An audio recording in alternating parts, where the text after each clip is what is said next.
The most important conversations in the workplace are often the ones we're not having them. Okay. And then the subtitle is Navigating Awareness, Avoidance, and Adversity at Work. Well, it's kind of, I put it on the nose on purpose. Why are we not having them? Well, a lot of times people aren't just aware. They're not aware they should even be talking about some of these things at different times. And the strategic piece is a big one. They're just not aware that, man, thinking and acting strategically is very different than thinking and acting operationally. Proactive versus responsive, very different mindset. So some people can work hard and stumble into success without ever pulling back and having a clear vision and values and direction for where they're going. But once they want to scale and get to the next level and start taking market share away from competitors, you're going to have a game plan for success. Zach, thank you for the time. Really looking forward to this conversation. You're an award-winning consultant, international speaker, and highly sought-after business coach. Affectionately called Dr. Z, I think. Yeah, right. You're also an entrepreneur.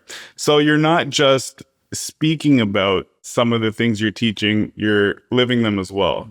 If you don't mind, can you give us just a quick background on yourself in terms of your business experience and speaking experience as well? And not to mention your new book, The Missing Conversations. Looking forward to learning more about this as well. Perfect. Great.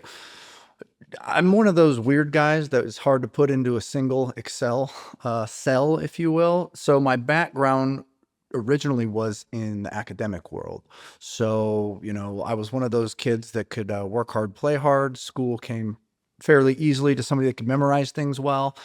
But I quickly learned I liked learning. And so when they kept saying, hey, we'll pay you to keep learning for a while, I said, oh, okay. I never had a direct calling, if you will, to a particular field outside of entrepreneurial action and thinking. From the time I was a very young kid, 7, 8 years old, we had a rock driveway. I was literally taking the washable markers and coloring the rocks and standing in the middle of the roads, making cars stop to sell them. So I've always liked the concept of entrepreneurship, but I didn't come from a family of entrepreneurs. I came from a family of excellent workers. My dad's 80 years old, still works in the furniture moving business, drives a forklift, runs a warehouse, and that's what he likes to do. But it gave me that grit and that ability to work long and hard hours. Combine that with my natural curiosity for learning. So school and academics was a good fit for a while. And the thing that getting a graduate degree and master's degree, PhD gives you is a lot of time. And if you're good with your time and efficient, then you can use the rest of that time for whatever you want. And so I was able to be in academia, start up my consulting and coaching firm, run that until the time needed to be pulled back from academia to the coaching and consulting. And that just so happened to occur about 1 month after I earned tenure. I retired from academia, which is the opposite of what most people do. They strive to get that so they can be there for the rest of their career. So along that way, outside of being a consultant in a variety of fields throughout the last 20 years, I've been doing that. I also joined with a friend and business partner in the restaurant and sports bar industry. It was a concept I did not myself start, but I joined on about a year after my friend Adrian Glass started the Post Sports Bar and Grill, which is we now have 4 locations in and around St. Louis. And we got to talking, and I had gone down to Texas A&M to finish up my schooling. I had thought he was a Deloitte accountant, and then I saw him like sweeping at his sports bar back in 2010, and I'm like, what the hell are you doing? He's like, this is mine. And I had no clue. And so we caught up. I told him what I do. He said, I want to grow. Fast forward, I became an owner and one of the leaders there as well. So the way I spend my time today is, growing and operating my consulting and coaching firm, which is called Spark the Discussion. We help leaders develop positive, lasting behavioral change. We really focus in on the communication, and we can talk more about that. So we offer a variety of services, but then of course, I'm also one of the strategic owners of the Post. Luckily, I am not one of our GMs. It is a very difficult job running a restaurant. Still the number one business that people open up and the number one business that fails. So there's still a lot of optimism out there. Outside of that, you're a true real estate pro. I also have a side business with a friend where we buy and hold multifamily real estate properties. So that's kind of, me and a shell. People like to ask, wow, how do you manage your time, or what's your schedule like? Do you work on certain things on certain days? And it's a total Tetris game. Like it just depends. Sure. I'll have done everything today by the end of today. That makes a lot of sense. And there's a lot to unpack there. So let's start with your own entrepreneurial experiences with the restaurants. You helped scale to 4 locations. How involved were you during that process versus today? Were you ever in any managerial type of position with the restaurants, or was it always more strategic? Yeah. So with the restaurants, my goal right off the bat was to help my words go from kind of mom and pop to more corporate without feeling corporate. So I helped build out, I don't want to say I did it all on my own, which I didn't, because we have a great team of leaders and owners. There's 6 of us, but helped really initiate and drive the process between developing processes and procedures, developing systems so that we can scale when we're ready to much more quickly. So we've actually already gone through what's called a franchisability study, where we hired some attorneys and paid them whatever 50 grand and whatnot so they could grade us to tell us if we're franchisable or not. And we got an A plus, and that was like 8 years ago. So to this point, our systems, I would put them online with Buffalo Wild Wings. Like have everything tightened up. My main role within the stores is I help our management teams when they run into challenges amongst each other. So I come in and problem solve amongst the management teams. Rarely am I getting involved to help solve staff problems, because our management teams do that. So that tends to it ebbs and flows. I can go many months and there's no big issues. And then a few months, there's a bunch of issues all at once. So outside of that, it's helping them enforce the standards that we built to maintain high quality brand standards, from food to how and when we greet. We're big on technology, so making sure we're staying cutting edge on that is important. So that would be kind of how, also on the real estate side with my background there, anytime we begin to grow, I really dig in and help due diligence around that. But then really just looking at our P&Ls and helping teach our other owners and our managers how you can lead from financial statements, because a lot of owners unfortunately don't know how to do that. Regarding the technology piece, how are you staying at the forefront? I'm sure there's certain groups you can join in the restaurant world, or like even trade organizations, whatever the case is. How are you staying at the forefront? And then how are you making those decisions on what piece of technology to invest in and try to implement versus not? Excellent questions. So the first thing is we developed an in-store audit where we have some of our regional general managers that can roam. A whole pillar of the audit that we built out ourselves is around the technology of each of our locations. So the first thing, we always try to put ourselves from the perspective of our guests. What do the guests see? Like, we're a sports bar, and when I say that, I mean we have unbelievable TV range. Anywhere you look, there's great access. So the first thing is, how are the TVs doing? Because you can go through those pretty quickly, wear and tear. The second thing is fantasy sports. We actually have trademarked the world's first fantasy sports bar. So we have that registered. We have an unbelievable fantasy draft experience. And so part of that is we have our own app that we've built out. We acquired a company that was building it, and then we just bought them and brought them in-house. And we also have a draft board that groups can use when they draft live. To be honest, it's not a huge revenue driver, but it's all about that branding and that experience. And over time, that brings people back in. We have groups that have drafted with us from '09 till today, every year. And so that's been a lot of fun to see. The third thing is more recent, and this is more from, I'd say, 2 or 3 of our owners who just care about AI and paying attention to some of the tools out there. It's digging in, doing research, and figuring out how we can really parlay some of that to try to be more efficient with our resources.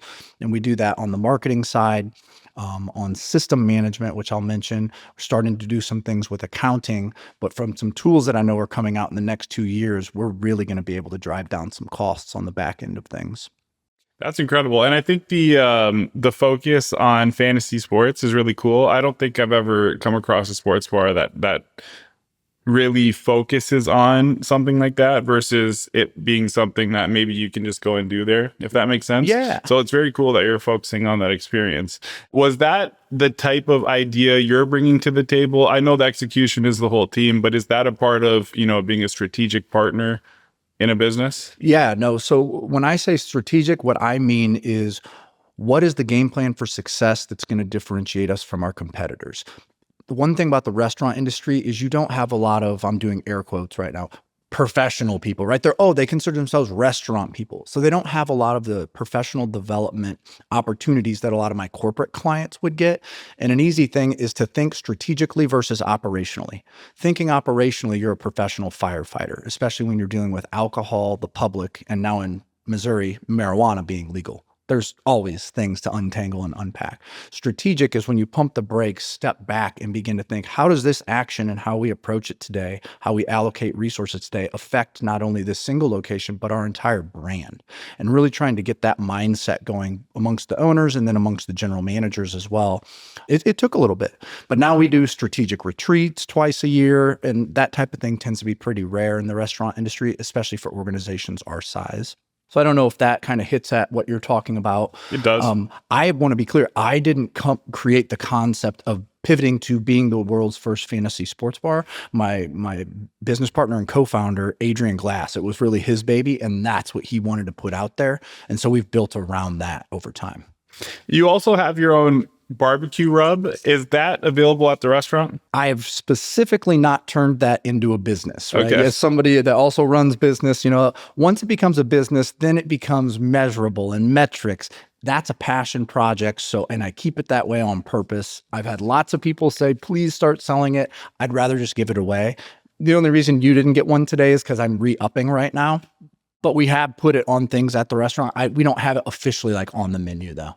Sure. Got it. Just curious. Yeah. So you've worked with over 400 companies. The Missing Conversations is your 6th book. It is. As you've progressed and you've worked with more and more companies, you've, I'm sure, refined what you're writing about, what you're talking about. What are some of the common challenges that you've seen throughout the years that you've worked with companies on? And then what are newer challenges that are maybe presenting themselves due to current economic conditions or leadership challenges? So the thing that's unique about my type of consulting or coaching is it's not sexy. It's very basic, foundational fundamentals. I find that most leaders overwhelm themselves, overschedule themselves, and don't get clear enough on whether they're thinking strategically or operationally.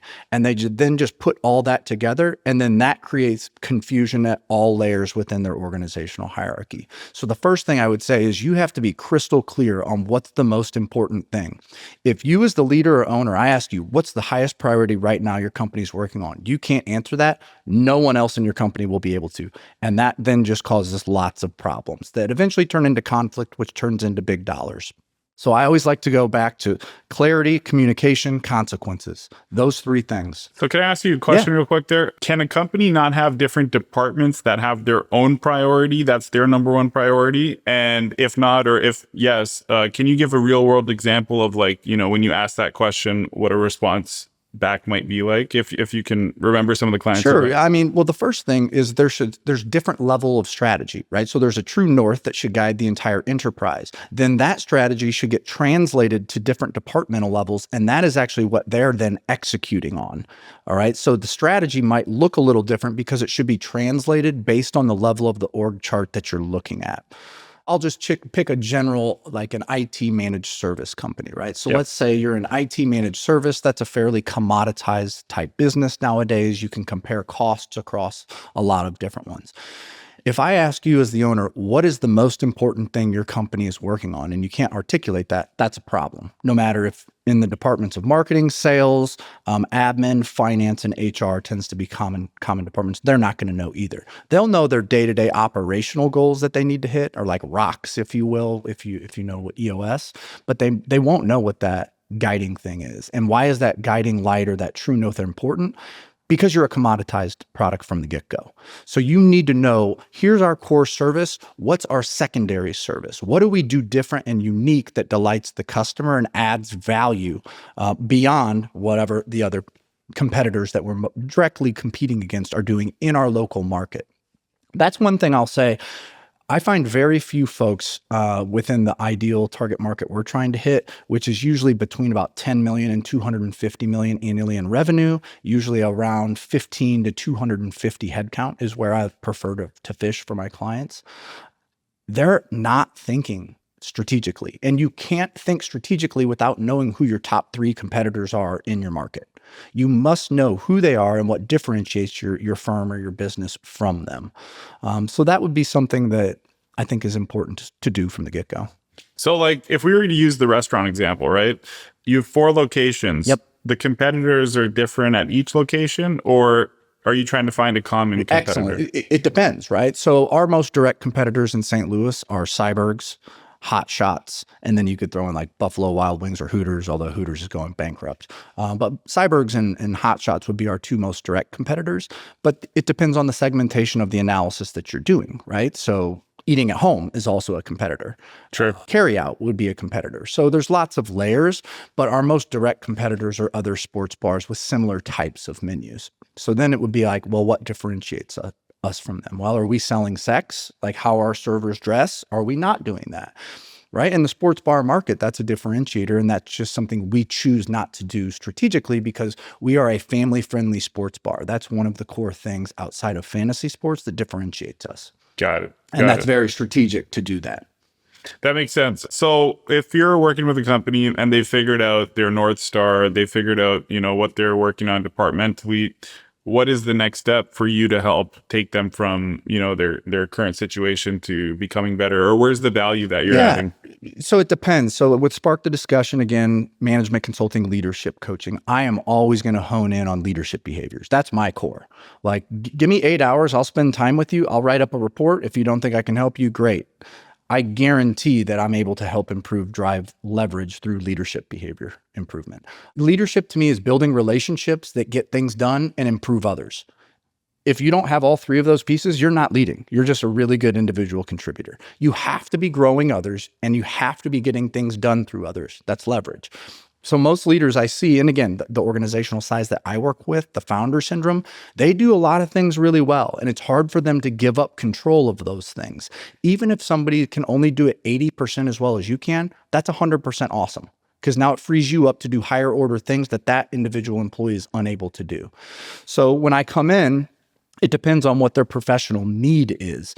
The first service, leadership coaching, we've mentioned that, and we can dig into specific types of behaviors that are very common that I work with. Another area is assessments and analytics, so talent optimization. So looking at pre-hire assessments to make sure we're getting hiring fit correct all the way through onboarding, performance management, succession planning. We have a variety of tools and assessments and reporting that are very useful for that. I think it'd be very helpful for anyone listening and watching if we go step by step, because this is like, you're peeling back the layers of what it takes to have a successful organization. Sure. So with that, the leadership coaching, let's get into more detail on what common mistakes maybe you're seeing or where you're helping people grow in areas where a lot of founders need improvement. Listening. Most owners, directors, leaders at the high level, executives think they listen really well, but what they do is wait for their turn to talk and solve a problem. So while you're talking, instead of me truly listening to understand your perspective, I'm listening so that I can solve the problem and from my angle rather than from yours.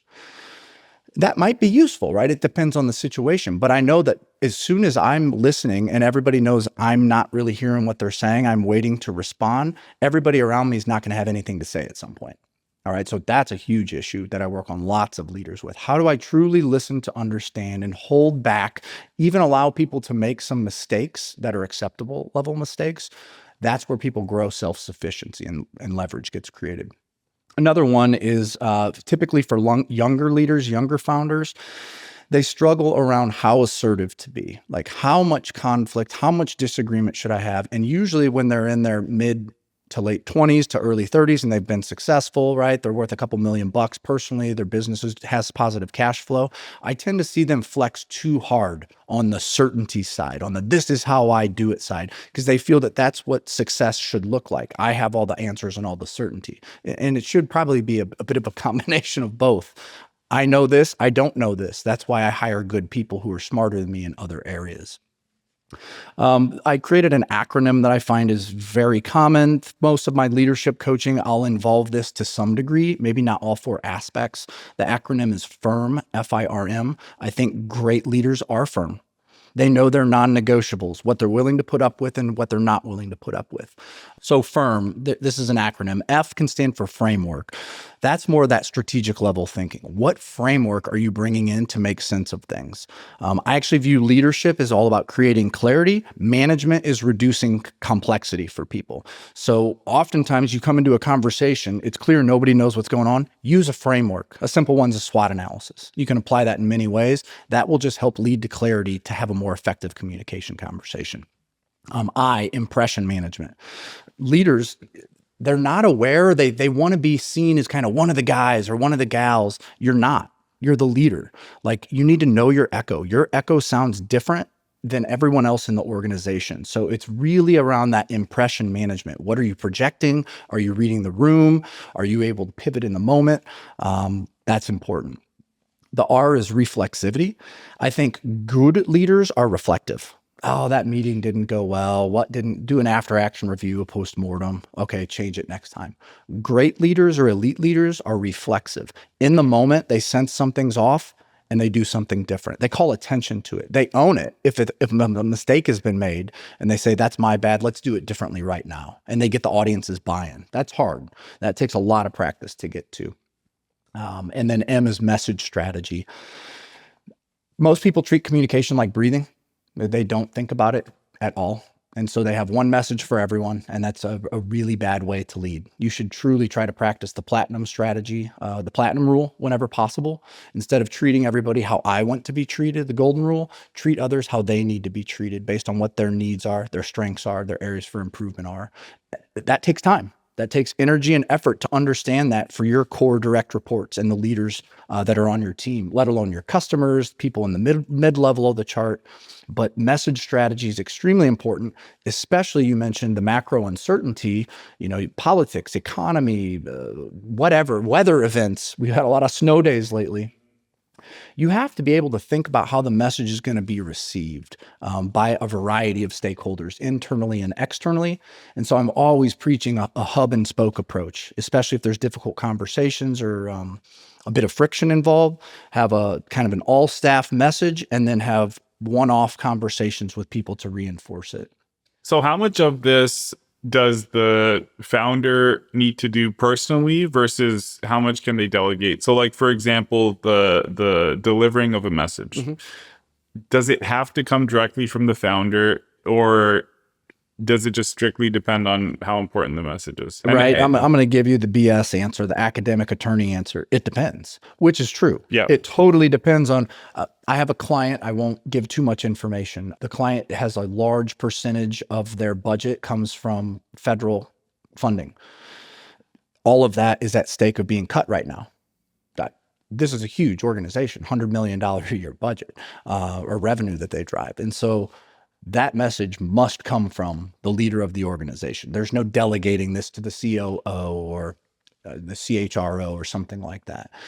So it depends on what the message is and the level of urgency, really the level of uncertainty. If it's something that's super clear that isn't detrimental to the business to keeping the lights on, well, then maybe that could be delegated. It always depends on what's the highest and best use for that leader. So if that founder, owner, whoever you want to call it, CEO, can do something more important with their time than deliver that message, well, then, yeah, they probably should, as long as that message is still received and executed upon, depending on who delivers it. Does that make sense? Yeah, it does. It does. And like anything in business, there's no rule book. It really just depends on your own scenario. So the missing conversations, is this book meant to solve the challenges we just talked about, or are there some other challenges discussed in the book? There's a lot. Yeah. So the book comes from, last 16 years of my consulting and coaching. And of course, all demographics have been changed to protect the innocent and the guilty. But what I've found is that the most important conversations in the workplace are often the ones we're not having them. Okay. And then the subtitle is Navigating Awareness, Avoidance, and Adversity at Work. Well, it's I put it on the nose on purpose. Why are we not having them? Well, a lot of times people aren't just aware. They're not aware they should even be talking about some of these things at different times. And the strategic piece is a big one. They're just not aware that, man, thinking and acting strategically is very different than thinking and acting operationally. Proactive versus responsive, very different mindset. So some people can work hard and stumble into success without ever pulling back and having a clear vision and values and direction for where they're going. But once they want to scale and get to the next level and start taking market share away from competitors, you're going to have a game plan for success. So that's a very common conversation that's just missing because they're not aware.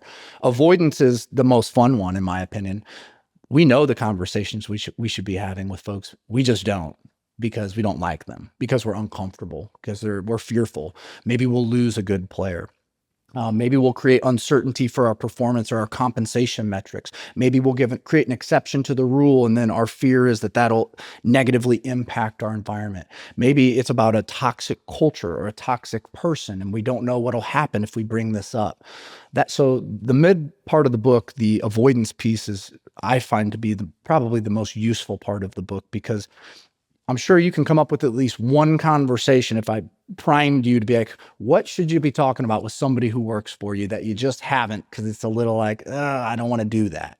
And so the whole book it's 42 mini chapters. So it's very brief. Owners, leaders can pick it up, 5 pages on average per chapter. And then at the end of it, if you want to skip it, you can just go to the end and I give root questions that you can ask and a chapter summary. So it's kind of like a textbook. You can cheat a little if you want. And I can think of at least one conversation that I probably should have, and I'm just avoiding it. So totally relatable. Yeah. How do you help leaders think about being strategic versus in the operations? Like, for example, I'm probably 60-40 at the moment. Definitely want to be more strategic, but then sometimes I find that the execution isn't necessarily there. So like, if you're looking to really scale an organization, and we've started it, but we're not there yet in terms of processes and things like that, what are some of the things you should focus on so that you can truly be focused on strategy if you're wanting to do that, and let the operations do what they need to do? Perfect. So I'm going to make the assumption that we're having to hire humans to get things done, because with where things are going, that's not always going to be the case for many different fields, prop management included for certain things, even in the restaurant industry. First thing you got to do, RRA. What are the roles, responsibilities, and accountabilities I need for the role? And most business owners, they don't think that way. They think, oh, I got Debbie in the role. Debbie's great. She's so friendly and great with the clients as they walk in, not as good on the back end. Sometimes she makes errors with her information entry. You can't think of a role in terms of a human. You have to think of a role in terms of the outcomes it's trying to drive. So I break that down according to roles, responsibilities of the roles, what they can literally do and not do authority-wise, and then accountabilities. What are they committing to that they must get done on a daily, weekly, monthly, and then yearly basis? And go through that analysis. Now, again, depending on how large your organization is, maybe the founder owner is involved in that. If it's huge, of course they won't be. It'll be led by HR, learning and development. But for the key roles you're hiring, the owner and founder better be involved in that type of analysis. Is extremely important, because all of it falls apart when you have the wrong person in a key role. That's what I can say. Doesn't matter if you're a $1 million a year restaurant, if you're I have a manufacturing client, $750 million a year, global industry leading best practices in plastics manufacturing. When you put the wrong person in a key role that makes decisions that affects lots of other roles, it's horrible. And so you have to get your hiring done correctly on the person side or promotion side, and you have to think about the role. Those are two sides of the same coin. But it's easy because once we've hired people, we want to think about the person and I know it shouldn't be this way, but it's Tom and we're just going to do this for Tom. And we start making all these exceptions to the rule that once they add up, it's going to hurt our business. It just objectively is not going to be good when we carve out exceptions to the North Star or lighthouse that we're trying to follow. Have you seen any scenarios where the founder, CEO, beyond 10 million, 20 million, 30 million is no longer the best fit to be the CEO and then moves to a board position or something like that? All the time, right? But they have to have self-awareness for that. And that's the trouble, is because they can do many roles in the company very well, right? And there's some ego there, and not in a bad way, just like that's self-affirming. That's exciting. Like, I've built this. This is my thing. So then to say it is my thing, but I now want to spend my time on earth differently. Rather than being grinded and solving all these problems all day, I want to do whatever, philanthropy, more time with my family and kids, retirement, whatever it is, board chair, et cetera, et cetera. And I feel that sometimes there's some fear and uncertainty around, well, what's my next chapter? And they'll put all this analytical energy into every decision for their business. But then for their next life chapter, they're just like, I'm just going to make this happen without doing a deep dive. I don't do a lot of coaching with those folks just because I'm, 42. I would feel awkward coaching a baby boomer, somebody about to retire into that next chapter. But younger people, it's just like, well, why are you going to do this? How are you going to fill your time differently? And they don't put a ton of thought there. The other reason that they don't do that is they're just not aware. And oftentimes they're not aware, which means not always, but many times they're not coachable. They're not looking to change or improve business. Hey, we're making money. We're continuing to grow. Well, let's look at the churn you're experiencing either with customers or with key roles. And are you burn and turning as part of your strategy, or does that suck and you'd rather fix that? Are you open to admitting that if I collect data and find that you're part of the problem, are you open to changing? I ask that question before I engage any kind of type of consulting project. And some people are like, no, I won't. Cool. Well, then we're just not a good fit. Yeah, that makes a lot of sense. And you can only work with so many people, so of course you want to be selective. And my whole business, just to be clear, I'm very strategic with Spark. It's a lifestyle business for me. I don't want to build some large consulting firm and compete with CMA. That's not what I want to do with my time. I like to be able to work on different things and have a lot of time with my family, my kids, especially while they're young. Makes sense, and I feel similarly. So phase one, leadership development. Let's say we've gone through it. It's going pretty well. Phase two looks like what? Well, again, it's going to be driven based on what the goals are for the person I'm working with. If they're a key decision maker, it's going to be like, okay, well, what's your strategy? How are you executing? You getting the ball into the end zone every time? Usually there's a couple fumbles. Well, let's look at execution. Let's look at change management, right? And so then I can dig in and do a variety of types of analyses where I'm looking both at the people side of the business, but also where some of the business problems are, and tie those two things together. So one thing owners or leaders that bring me in, they separate people from like everything else. They want to talk about financial statements, their strategic vision or their strategic plan, and they don't even mention people. I'm like, you can't think about your strategic plan or where you're trying to go without then also doing an analysis of who's on the bus that's going to help us get there. Who do we need to hire off the street? Who do we maybe need to let go of? Who's not a good fit anymore? That's a really common thing kind of going back.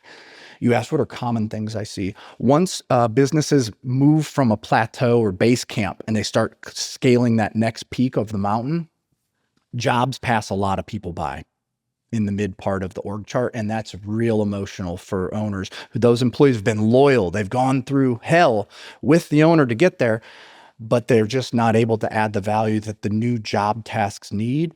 We actually created an entire service called intentional retention because we were stumbling across that so much, where we basically come in and capture a lot of data that can show the value that people are adding recently to help give them objective data to say, yep, they still have a spot on the team. Let's build a performance improvement plan or coach them differently.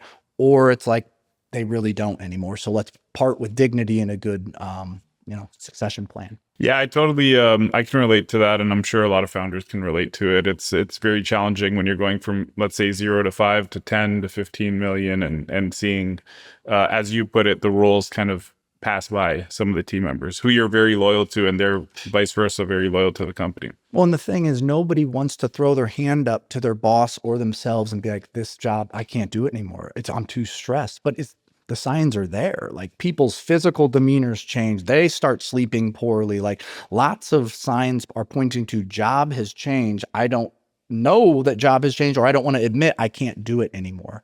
So then what starts happening? We start changing the business structures to try to accommodate for this person, to make it easier, to lower standards, to lower accountability. Everyone takes notice. A players hate mediocrity. They hate standards being changed. So instantly, not only are you hurting your business with this one person, now your top performers might be taking notice and talking to recruiters. So that's a challenge. And it comes back to some of the topics you really focus on, which is if you're not avoiding the tough conversation, you probably won't get to that stage, or you'll identify it earlier. Right. And I want to be clear. There's no you can be the greatest communicator and build relationships that drive results, developing others, and you're still going to have a million problems. There's just going to be different types of problems. For me, I like direct, authentic communication because it builds trust. Trust is simply the belief that people can get done what I need them to get done without me having to watch them. Right. And so like when you have real trust, those folks are accountable to their commitments. Your business is going to run more effectively because you can make the decisions that no one else in your company can. And that's important. That's an easy tool to use is if you're having issues with employees, think who can make the highest order decision of these folks. I need them doing that type of behavior as often as possible if this other person literally doesn't have the authority to do it. So how do we free that up? Again, it's just going back to basics and doing work task analyses for folks. And are you implementing some sort of behavior analytical tests? Yeah. So you know how to communicate with folks? Oh, absolutely. Yeah. So if I'm coming in and doing any kind of 6 to 12, usually my consulting projects are between 6 and 12 months, sometime 18. I have a current one that's 18 months.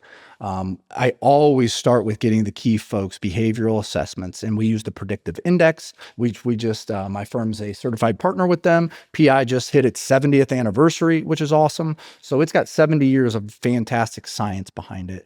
So we have a behavioral assessment. There's a cognitive assessment that we use for candidates, for our clients, but not for just like a general consulting project. We have a fantastic team analysis where I can plot your team out according to some different quadrants. It's going to give me strengths, opportunities for improvement. Then I can overlay the strategies that this team is going through, and it shows where you're going to have lots of issues. So we do that. I have a separate tool that's called line of sight. That's all about strategic execution. So now that one is, we've got a strategy in place, but we're dropping the ball and we're not executing as effectively. So we measure these 5 key areas, and we can do that at the leadership level, or we can extend that throughout the entire enterprise. And it creates reports, and it's all about taking action on what we learn. What are some of those areas? So those 5 areas are leadership, human capital, strategic understanding, metrics, balanced metrics, and then activities and structures, which is like ops. So those 5 key areas, there's 29 items. So we do those all the time, one-offs with CEOs, and give them the data for free and say, the next thing would be give this to your leadership team. How do you think people will answer? Do you think they'll be aligned with how you're thinking? If it's not 100%, then dollars are being misallocated, headcount's being misallocated, like you're wasting money somewhere. It's powerful data, a little different than the PI, Predictive Index. That is like, let's learn about each other, let's understand, let's connect, let's collaborate, let's reduce conflict, or let's hire as correctly as possible, right? In addition to everything else we're getting, resume, references, all of that stuff. So it's a little more fun. Line of sight is like, hey, we're not, there's things going wrong and we don't know why. We need to find out why. So it's a very like looking in the mirror, we're probably part of the problem data. Super powerful though. I've heard very good things about Predictive Index. I haven't heard of line of sight, so I'll definitely check it out.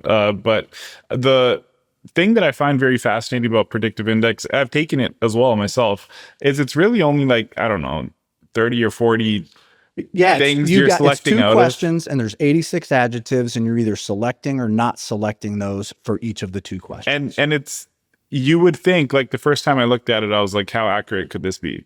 It was extremely accurate. And everyone I talked to says the same exact thing. Again, I want to be clear. I did not build PI, right? Much smarter people did than I. My firm is a partner in that network. So we use the tools. Again, it's 70 years old. So the interesting thing about assessments, very low barrier to entry. We could build one right now. I know you can sell. I like to sell. We could go just start selling an assessment, okay? Because there's no credentialization. There's no certification. Anyone can do it. PI has been here 70 years. There's over 12,000, I think, clients worldwide for a reason. It's accurate, but it's not just accurate. It's the speed to accuracy ratio. One thing with the job environment right now, you want to have a good candidate experience while they're going through the acquisition process, while they're applying. So I know some firms, they'll put candidates through 2 hours of assessments. And I'm like, great, what's the starting entry salary there? 50 grand. you're wasting your time. Sure, maybe do that for, 200 grand a year, but with PI, the behavioral is about 5 minutes on average as it takes. If we get the cognitive data, that's 12 minutes. That's a timed test that measures how fast someone can learn and apply new information. Very powerful predictor of job performance. So you give me those two things, and then we can compare that internally to a job target we create, and it's all visual. It's a really useful kit. I would never hire anyone for any businesses I'm involved in without having that data, in addition to the other criteria I'm interested in. What skills do I need them to have day one? What industry background was important? What's their resume? Here's a common thing people don't do. They hear hiring and they think, oh, HR. Like that's just relegated to the HR team. Okay, fair enough. Literally, these are the people that are going to be doing your business. So it's important. You've got to really think through the qualities and criteria with which you're making a hiring decision. So the PI stuff, very important, but there should be other criteria, and whoever makes that hiring decision should be aligned on what the most important criteria is. Let me give you 2 examples. One of my PI clients, they love it. If you use it over time, like you really start to see what patterns they're just going to be a good fit and what won't. Okay. But you still can't make a hiring decision only on that. That's illegal. It's one criteria. However, when you have a criterion like, I need the person that runs this factory in England to also speak German, that's your top.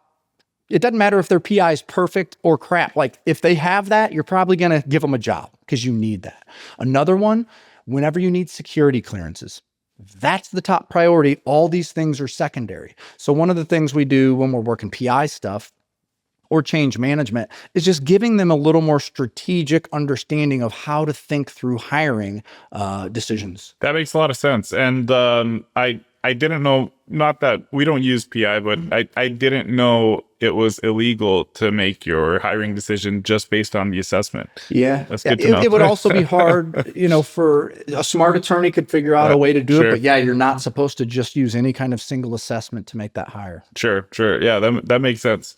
And then, so if we don't have access to PI, but we're working with you or a firm like yours, you can handle that process for us at least initially. But like if we wanted to hire based on it, we would just get our own subscription. Is that accurate? Excellent. So if we're going to do a one-off coaching consulting partnership, I'm going to get your PI data, right? And I'm going to share that with you. Now, I'm not going to do it for your whole team because the way that PI's business model works is everything's subscription-based, tied to 2 things: head count of full-time employees that use and take the PI, and then also which modules in the software you're going to use. Because there's a lot, there's many others that I didn't mention.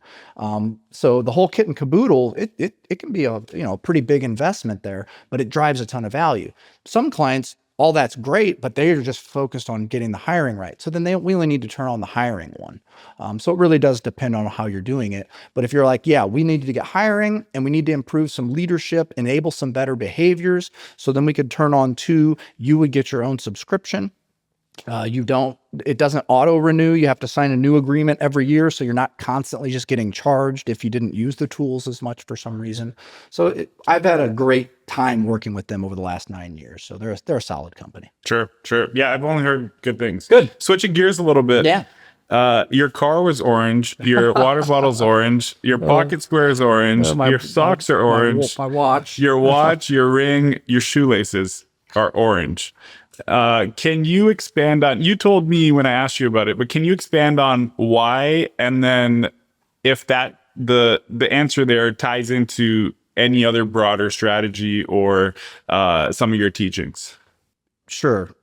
I'll give you the background. Sure. So there was a set of brothers, attorneys in St. Louis for many years. One of them is still there. The other brother is unfortunately no longer with us. The other brother, it's Brown and Brown, the eye patch. You know the guy. I see their billboard. Yeah, the billboard. They still have the eye patch over the O. They changed that after he passed. I happened to be at a coffee shop and he was in there meeting with a client, the gentleman with the eye patch. And after they were done chatting, I went up to him, and because I'm not shy about communicating, if you haven't figured that out, I said, "Hey, how's the eye patch working out for you?" And he knew exactly what I meant. And he smiled and he's just like, "Tell me what you mean." I'm like, "Is it a good way for branding?" He's like, "Tell me another attorney you've ever met that has an eye patch." Like, damn. So in my head, I didn't share that with him at the time, but I'm like, I got to find my eye patch. I got to find something small that just is interesting that I like and differentiates me. And it took a while, but I stumbled into orange. I've always loved the color orange since I was a kid. To me, it symbolizes energy. It symbolizes inspiration, excitement. So I've been able to sort of incorporate that as my branding in my business. As what I wear. My car happens to be orange as well.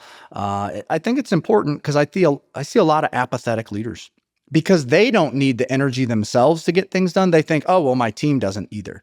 And it's like, nope, motivation, inspiration, it's like hygiene. Okay, that's why we shower daily. Okay, we need it over and over, most people. And so for me, orange represents that.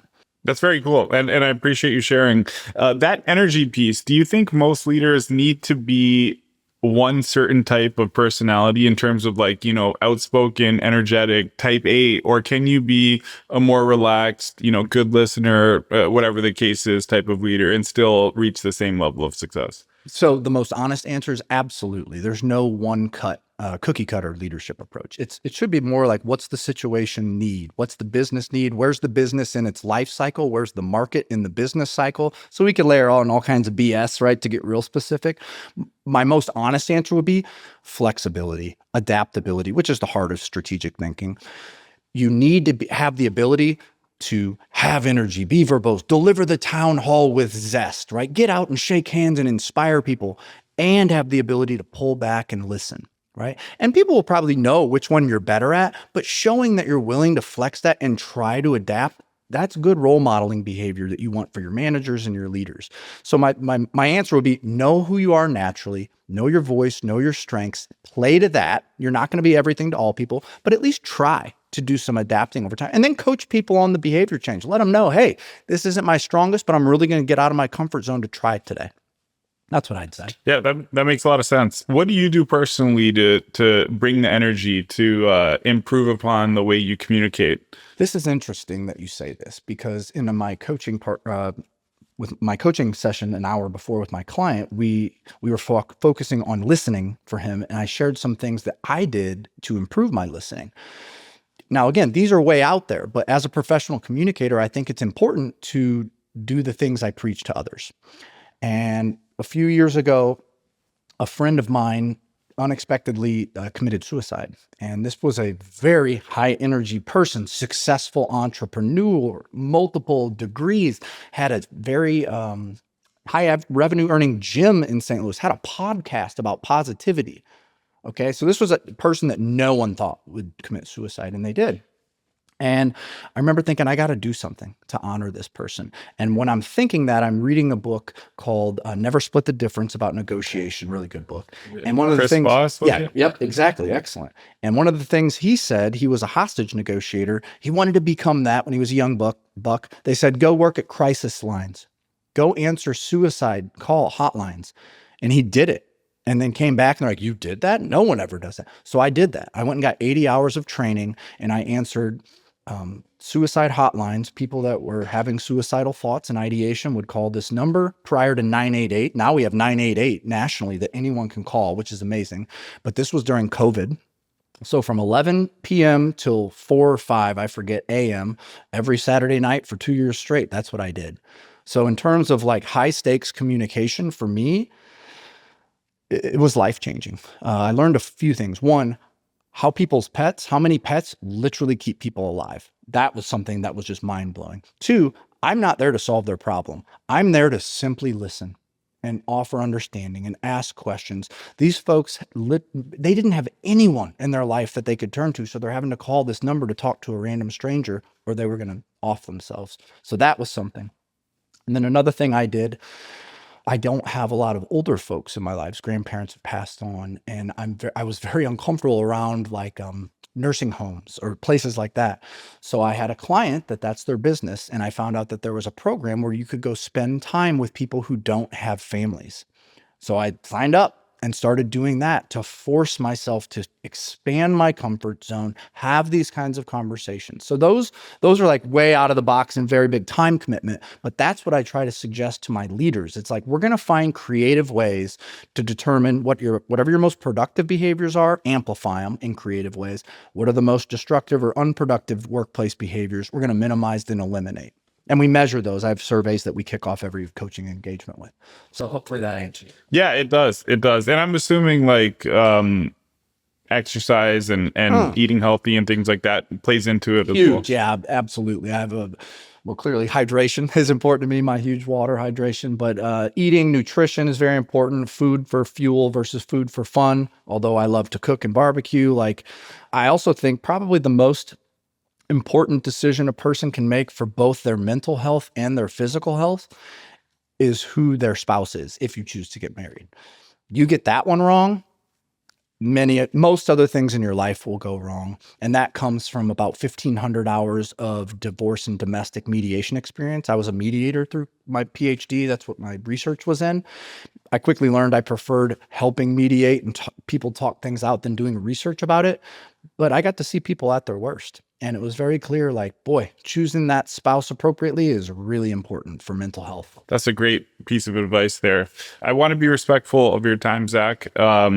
We like to end each show with what we call the hole-in-one. So your greatest piece of advice you can give to someone, and you've shared a lot, but I'm sure you have something left that you can share with someone that they can implement in either their personal life or business almost immediately. Ooh, I like that. Well, for behavioral action, which I'm all about driving action through behaviors and communication, it's all about simplicity. As soon as you add complexity, people won't change their behaviors, okay? So this is a very simple tool, and you can use it personally or professionally. Do a trust ranking. At work, for your top 3 to 5 direct reports. Out of a 1 to 5 scale, 5 for each person is we have total trust. I can give them something. I never have to check in. 0 oversight. They get it done and they knock it out of the park. 0 or 1, I'm breathing over them because they can't do anything right. Do that same thing for key family members. How much trust do we have in each other? Then the caveat is, then rate what you think they would rate in the same way. So that's the simple step. If you are really a courageous person, have them do the same thing and then share your data. And then have a difficult conversation. If you're courageous and you're open, right, you've got to know how to facilitate that. But if you have a culture or relationship where you can do that, it's gonna be challenging, but hopefully good. If that's not your style, then I know a guy you can hire to help you have that. To help spark the discussion. That's right. So where can people learn more about yourself if they want to maybe book you for coaching or something along those lines? And then also, where can folks order this book? Because it will be out by the time this episode is out. Absolutely. So on the book piece, we're currently in pre-order. We're having a lot of fun. I'll be doing a lot more podcasts and trying to promote the ideas because I'm very proud of them. But officially, our publication date is March 25th. So you can go currently to Amazon or Barnes & Noble or a variety of independent retailers and pre-order, but they won't publish it till the 25th of March. You can find me sparkthediscussion.com, or I'm on LinkedIn as well. Awesome. We'll be sure to link both of those in the show notes. Perfect. And really appreciate your time. Thank you so much. Thanks for having me. Thanks, Zach. Yep.